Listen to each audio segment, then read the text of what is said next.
ଆରେ ଏଠି ମନ ଦୁଃଖରେ କଣ ପାଇଁ ବସିଛ? ଆମର ଏ ବନ୍ଧୁତା ଆଉ ରହିବନି। କଣ ପାଇଁ? ଆଜିଠୁ ମୁଁ 20 ବର୍ଷ ପାଇଁ ବାହାରକୁ ପଳେଇବି ପାଠ ପଢିବାକୁ। ତୁ କଣ ସତରେ ପଳେଇବୁ? ହଁ ପଳେଇବି, କିନ୍ତୁ ତୋ କଥା ମୋର ବହୁତ ମନେ ପଡିବ ରେ। ବର୍ଷା, ତତେ ଗୋଟେ କଥା କହିବି? ହଁ କୁହ। ମୁଁ ତତେ ବହୁତ ଭଲ ପାଏ ରେ। ତୁ ଚାଲିଗଲେ ମୁଁ ତୋ ବିନା ବଞ୍ଚି ପାରିବିନି।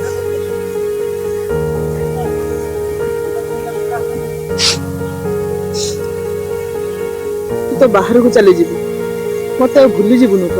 ନା ରେ, ମୁଁ ତତେ କେବେ ବି ଭୁଲି ପାରିବିନି। ମୁଁ ବା ତୋ ସପନ ରାଣୀ। ତୁ ତ 20 ବର୍ଷ ପରେ ଆସିବୁ, ମତେ ଆଉ ଚିହ୍ନି ପାରିବୁ ତ?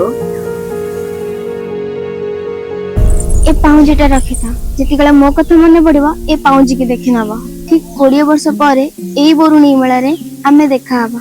ଏ ପାଉଁଜି ଆମର ସନ୍ତକ ରହିଲା। ତାହେଲେ ଆମ ଭଲ ପାଇବା ଏଇ ମାଙ୍କ ପାଖରେ ରହିଲା। ତ ଏଇ ବରୁଣେଇ ଯାତ୍ରାରେ ମୁଁ ତତେ ଅପେକ୍ଷା କରିକି ରହିଲି।